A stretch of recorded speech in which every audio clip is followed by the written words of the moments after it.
Okay, how do you plot points on a number line?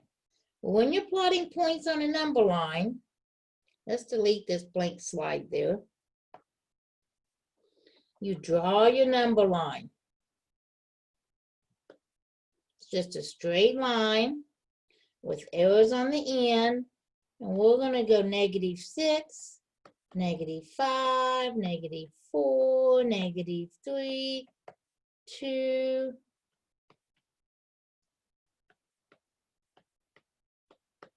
all the way to whatever you need to go to. I chose -6 to 6.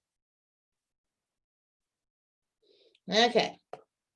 So the first one we have to plot here is 0.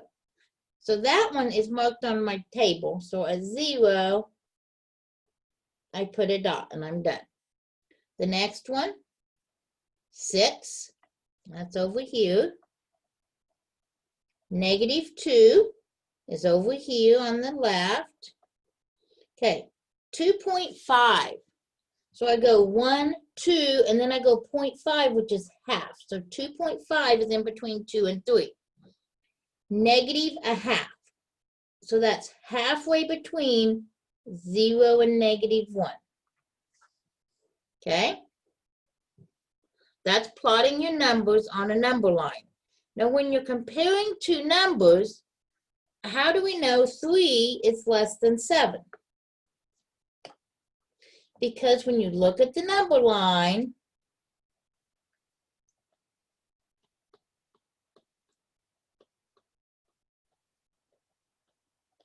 three is to the left of 7.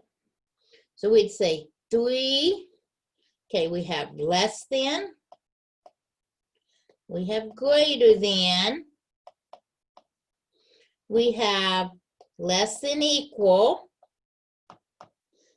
And we have greater than equal.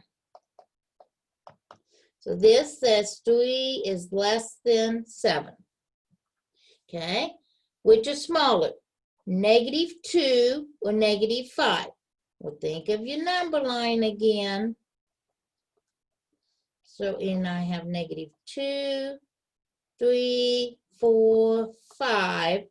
So -5 is further to the left. So it's less than -2. Okay?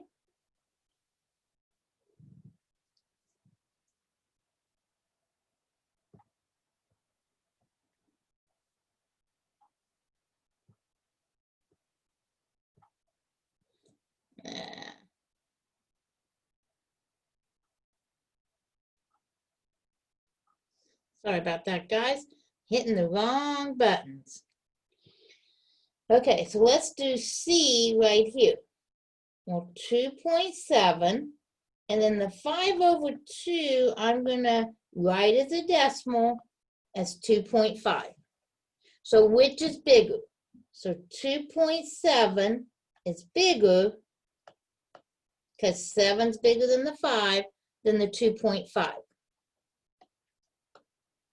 5/6. Okay, what is that as a decimal? Divide it by hand, divide it in the calculator. It makes no difference, okay? And then 4/5. So 0.83 or 5/6 is bigger than 4/5, which is 0.8. Okay, one last thing in this is absolute value.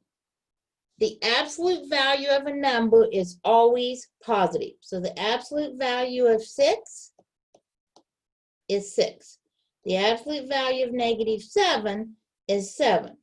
The absolute value of 0 is 0. The negative absolute value of -1.5. Okay, the absolute value of -1.5 is 1.5, but you got to carry that negative that's in front of that. And that ends our lecture for 1.3.